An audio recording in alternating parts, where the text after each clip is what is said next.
안녕하세요. 자녀교육 찐팁 시간입니다. 제가 이렇게 영상을 직접 만지고 있다 보니까 지난번 영상에서 렌즈 좀 닦아라 이렇게 말씀하신 분들이 정말 많았습니다. 어설픈 게 너무 많아서요. 말씀대로 열심히 렌즈를 닦고 보니까 이제 좀 깨끗하게 보이시죠? 그때 너무 얼굴 나오는 게 자신이 없어서 필터 씌워놓은 것처럼 거기에 좀 만족했었던 것 같습니다. 오늘은 사교육 얘기를 조금 해볼까 싶습니다. 제가 책 내고요. 강연에 가서 부모님들을 많이 만났는데요. 항상 나오는 질문이 사교육에 관한 질문이었습니다. 사교육은 얼마나 받으셨어요? 어디에서 받으셨어요? 몇 학년부터 어느 정도 기간 받으셨어요? 굉장히 좀 많은 그런 질문이 있었고요. 제가 최근에 우리나라의 학군 전문가이신 심정섭 소장님하고 잡지 칼럼 쓰면서 인터뷰를 진행했었는데요.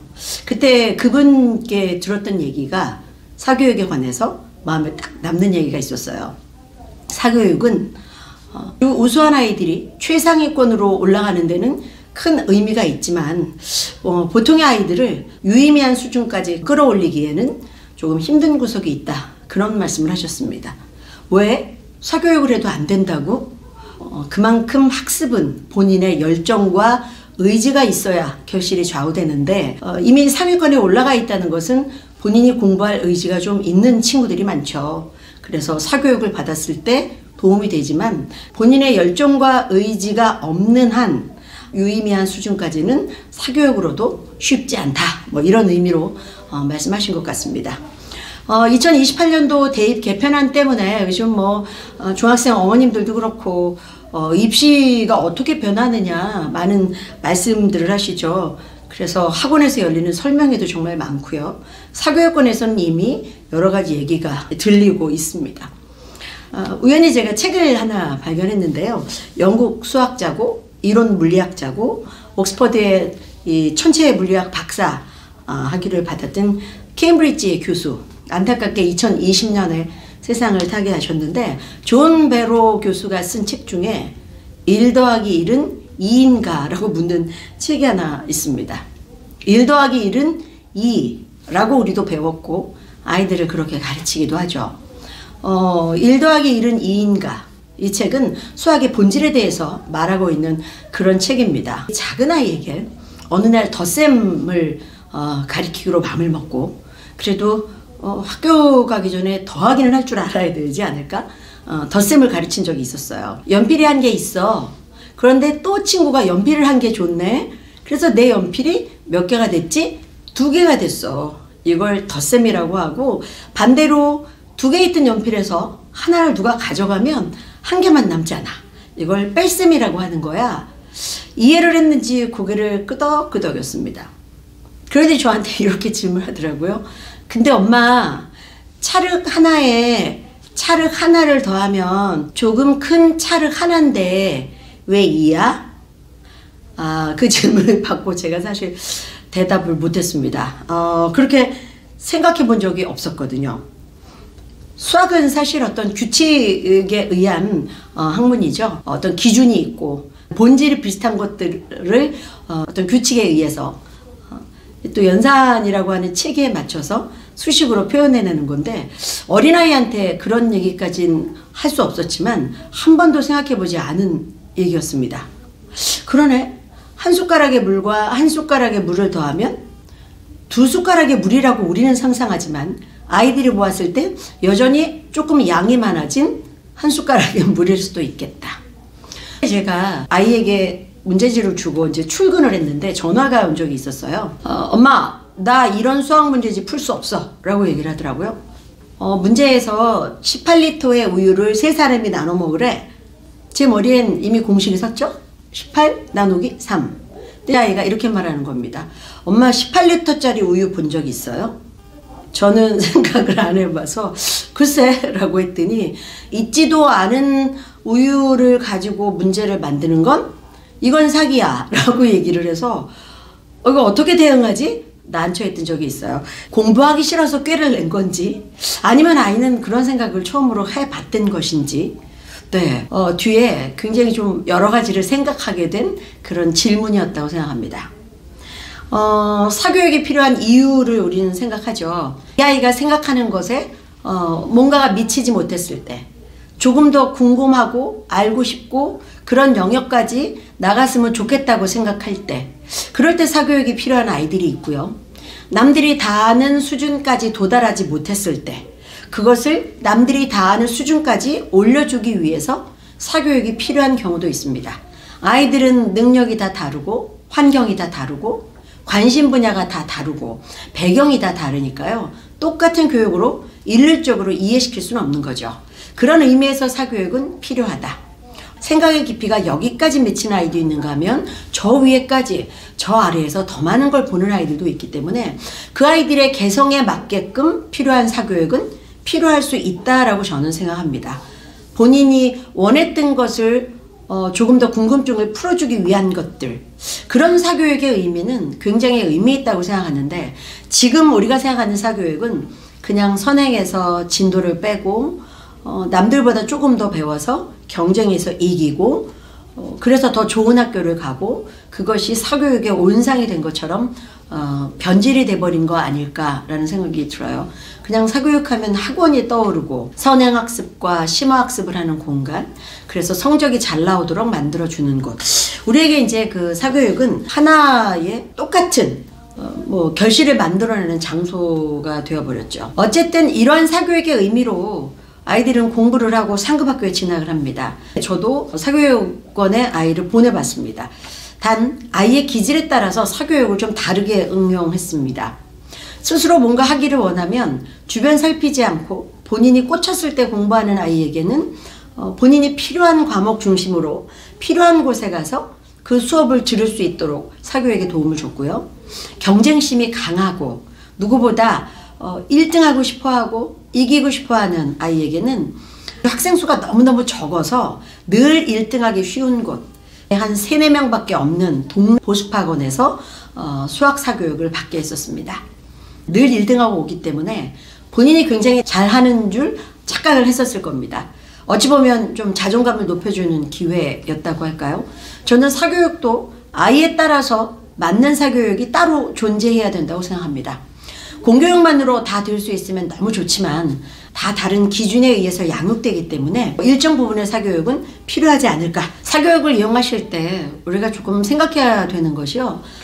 공부를 좀 하고 사교육을 이용해야 된다. 작은 아이가 고등학교에 가고 입시를 좀 도움을 줘야겠구나 라고 생각하고 제가 제일 먼저 한 것이 동네 도서관에 가서 수시 입시에 대한 책을 한 5권 빌려온 일이었습니다. 공부를 했어요. 그 전까지는 입시에 대해서 별 관심이 없었는데 제가 공부를 해보니까 책을 5권 읽고 알게 된 것이 아니라 더 복잡해졌습니다. 아니 입시에 이렇게 많은 수식이 존재한단 말이야? 도대체 이걸 다 어떻게 엄마들이 알아서 아이를 학교를 선택하고 보내지? 그래서 기승전 학원으로 찾아가는 걸까? 답답한 것이 정말 많아졌어요. 입시에 대한 종류도 많고 그러면 이 상황에 나이 아이에게 맞는 최선의 선택을 하기 위해서는 어떡하지? 학교에는 또 선생님들이 일이 많으시니까요. 우리 아이의 사정만을 가지고 가서 선생님들께 부탁하기에는 참 쉽지 않았다는 생각을 했었던 거죠. 그런데 놀랍게도 5권의 책을 읽고 시작한 저의 궁금증이 더 많은 책을 읽고 더 많은 것을 알고 싶어하는 욕구가 됐습니다.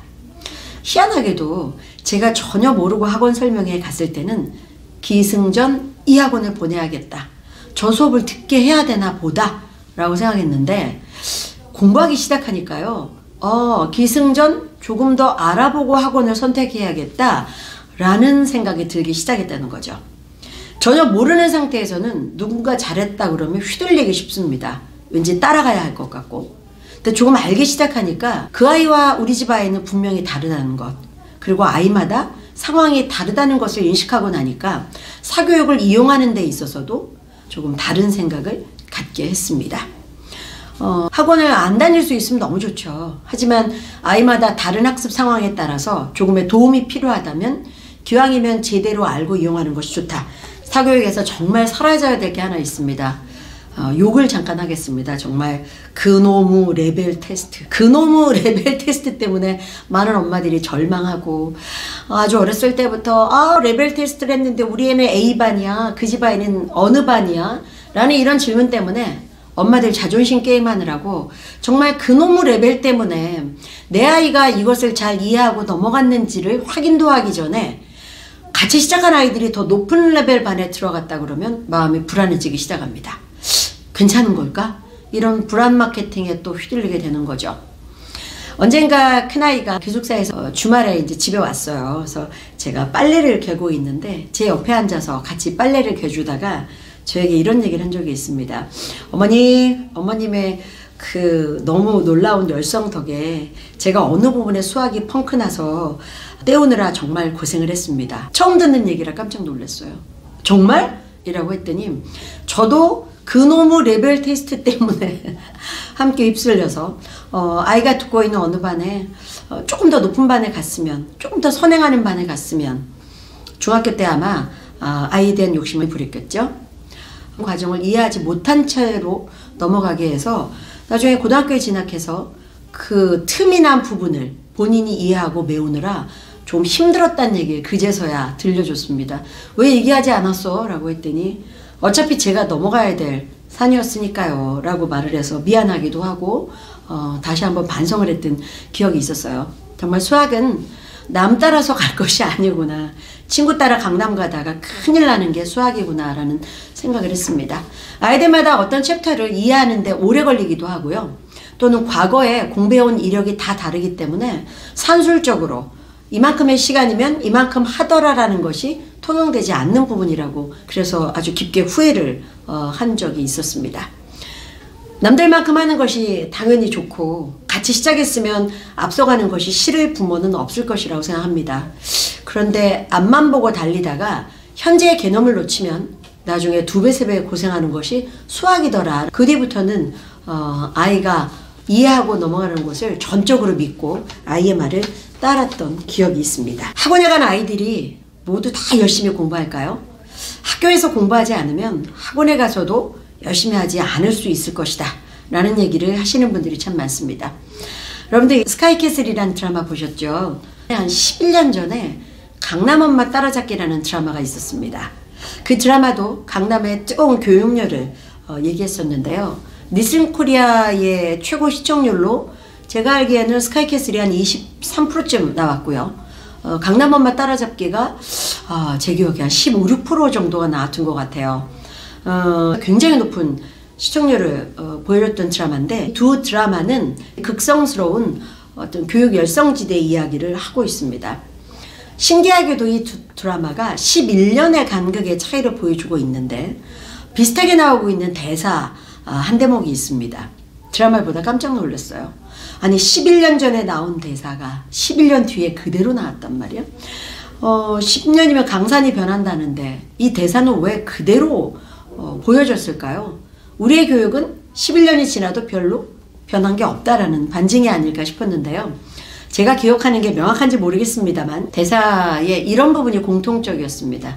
수학을 풀던 아이가 어려운 문제에 부딪혀서 문제를 풀지 못하고 있을 때 사는 지역에 따라서 대처법이 다르대 라는 엄마들 사이에 농담처럼 나오는 얘기가 있어요.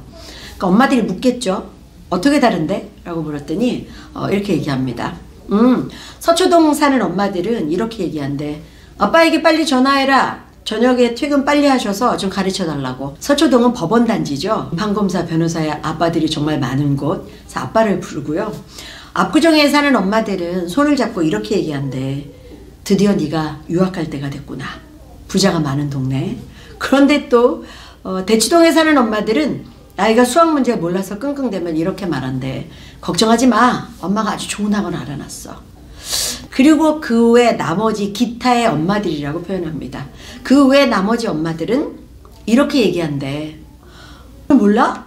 학원에서 안 가르쳐줬어? 저 포함 기타에 들어간 많은 엄마들을 이렇게 말하고 있습니다. 학교에서 배우고 잘 모르는 부분, 어쨌든 이제 진도라는 것은 어디에 선생님들이 표준을 놓고 아이들을 가르칠까 고민하실 거 아니에요. 그러면 아이들이 다 할 수는 없을 텐데 그래서 잘 몰랐을 때 이 아이들이 학원에만 가면 다 될 것이라고 믿는 우리의 맹신. 거기에 사교육에 허점이 있었다. 드라마 보면서 좀 마음이 쓰렸습니다. 그럴 수 있겠다.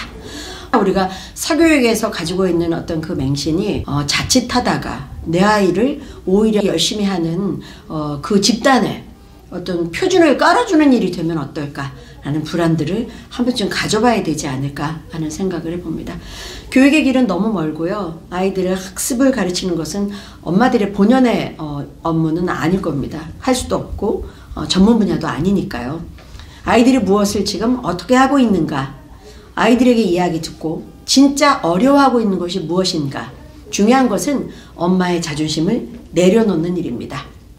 말씀드린 것처럼 그놈의 레벨 테스트에 그 레벨을 휘둘려서 내 아이가 레벨에 앞서가기만 하기를 바란다면 사교육 마케팅에 휘달려서 아이들에게 도움이 되지 않는 사교육으로 돈만 쓰는 교육을 할 수도 있지 않을까, 그런 생각을 좀 해봤습니다. 나의 자녀교육 찐팁, 오늘은 사교육에 관한 저의 소소한 이야기였습니다. 다음 시간에 다시 뵙겠습니다.